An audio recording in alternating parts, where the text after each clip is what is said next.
I'm going to preface this video by saying I'm a St. Louis Cardinals fan. I absolutely hate the Cubs, but I'm going to try my hardest to put my bias aside me and talk about Chicago Cubs 2020 season outlook, how I think they're going to do this year, realistically. Last year they finished 84-78, third in the NL Central. They missed the playoffs. They did well last year, just didn't work out. It was really most of it was bullpen, I think.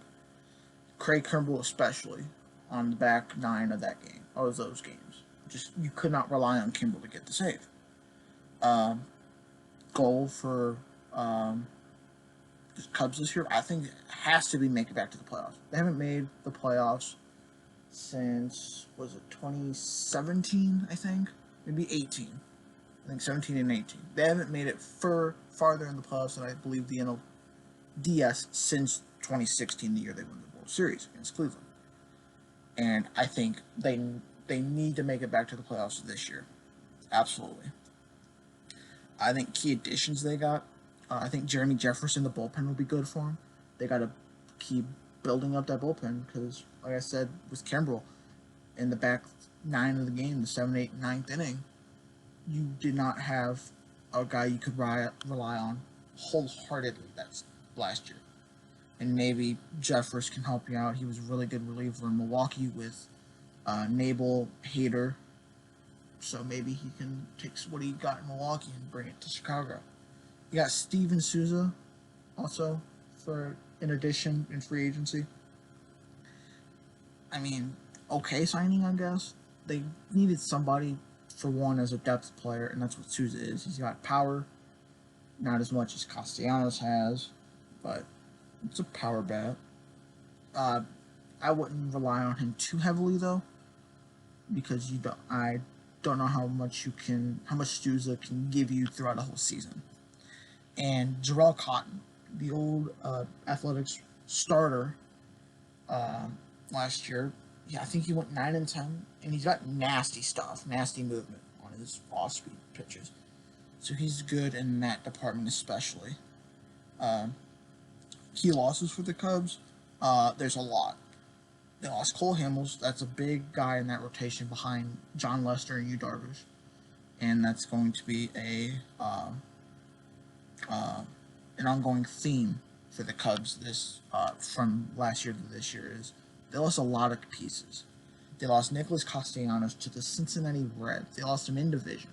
Granted, it was due to free agency, but they didn't pay Castellanos because they have been tied around the belt for money, which doesn't really make sense. Don't they have a lot of money to spend? Why they're not spending it, I don't know. They got to make the team better, not worse, and that's what these losses are doing. They lost Pedro Strop, like I said, another bullpen guy that you need to keep, especially to rely on. Steve Cishek, that's another reliever that they lost in free agency, and they need to make up somehow. I don't understand why they're letting guys go, especially in the bullpen. When this game now is starter makes it to the 5th, 6th inning, go to the bullpen. So you need as many bullpen arms as you can, and Cishek, Strop aren't bad relievers. So I just don't know why they got rid of them.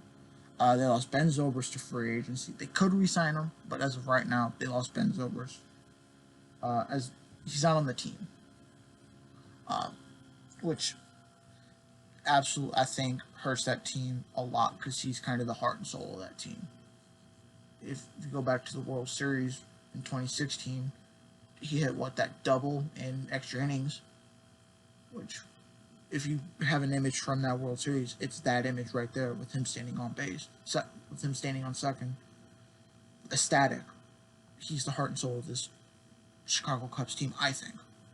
And I think probably the biggest piece they lost to free agency, or in the offseason, was Joe Maddon. They lost their manager. And you can have your indifferences on Madden, how he manages how he manages the team and everything. But he's a hell of a manager. He's a hell of a guy. So Why you didn't hold on to him, I don't get. But what irked me more was that they said they're not bringing him back. Was him and Theo supposedly had dinner like a Saturday night or something the Sunday before, or the Saturday before the final game, game 162, and he said you're not coming back, which was we already knew by Sunday's game, and he still managed the team. So a guy that's getting fired was managing the team on the last game of the season. You should have just let him play the game and then let him know after the game, after the season's done. Why? That doesn't make any sense to me. I think stuff to look for this season is number one is rumors of trading Chris Bryant are swirling. I would imagine you'd have to keep him unless you literally get a Godfather type, make him an offer he can't refuse. Which Chris Bryant is one of your top, probably your top two guy on the team behind Javi Baez, I would imagine. So why you would trade Chris Bryant unless you're getting I would assume a superstar in return, unless you're getting like 4, 5, 6 prospects, which I don't think anybody's willing to do. And that was another thing. Their asking price for Bryant's way too high. Nobody's going to offer 3 number top 10 prospects out of their farm system because the guy hasn't produced since 2016 at that level from 2016. So that's one thing they got to clear up right. The sooner the better. Another thing to look out for is anytime Javi Baez is on the field. He's, from a Cardinal fan saying this, he's one of the most entertaining players to watch in baseball. One of the top 5, top 10 to watch, I would think. Anything he does at the plate's entertaining, especially on the field, on the defensive side of the ball. Entertaining as all hell. It's one of the best things to watch. I think third thing is who's going to make up for lost offense. Like I said, you lost Castellanos. You lost freaking Ben Zobrist, who wasn't producing as much, but you still lost Ben Zobrist. Who's going to make up offensively? Do you think Javi Baez is going to take that next step? He could. Do you think Chris Bryant's going to regain his form from 2016? That's a possibility. Probably a long shot, but it's a possibility. Jason Hayward maybe having a comeback type season. That could happen. Kyle Schwarber maybe moving up a little bit. Who's going to make up that lost offense that they lost from last season? And I think, how's David Ross going to manage his team? Most of the guys that are on this team, he was on. Well, okay, the baseball players that were on the team in the World Series in 2016. David Ross was a part of that team. How's he going to manage his friends, pretty much? Is it going to be more of like a players club where the players run the asylum, or is he going to have to take that next step, be a manager, and separate friendships?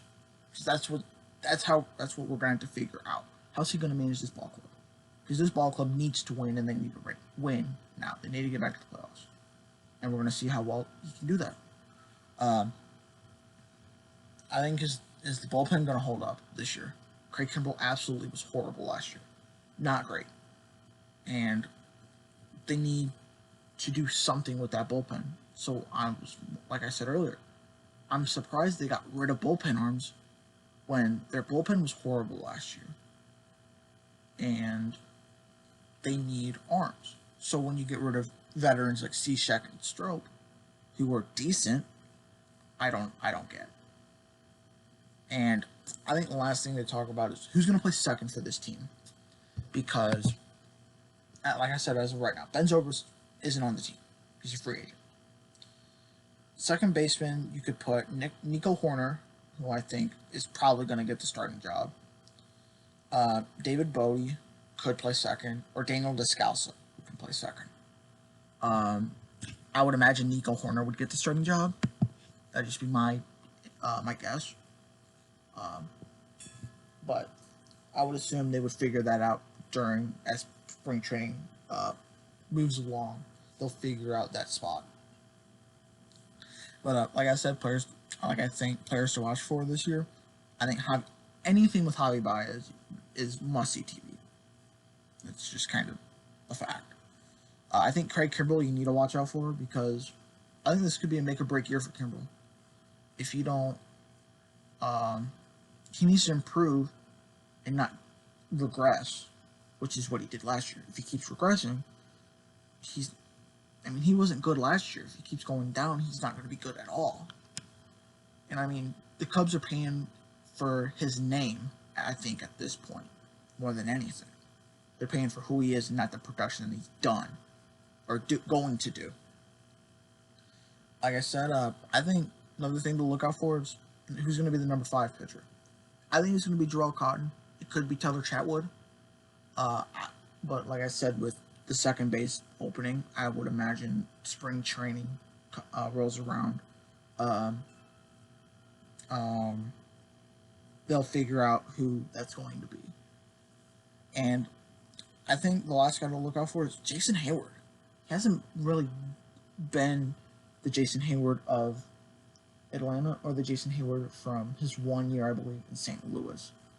I think he could be a comeback player of the year, depending on how well he does this year. But I think he's a guy that you need to look out for. I think my guess for the Cubs, I think they could be a wild card team. I don't see them winning the division. I think Milwaukee's going to win that division. And it's going to be a tough spot for that wild card spot. So, Cubs need to start off strong and keep going through the season strong. So, yeah.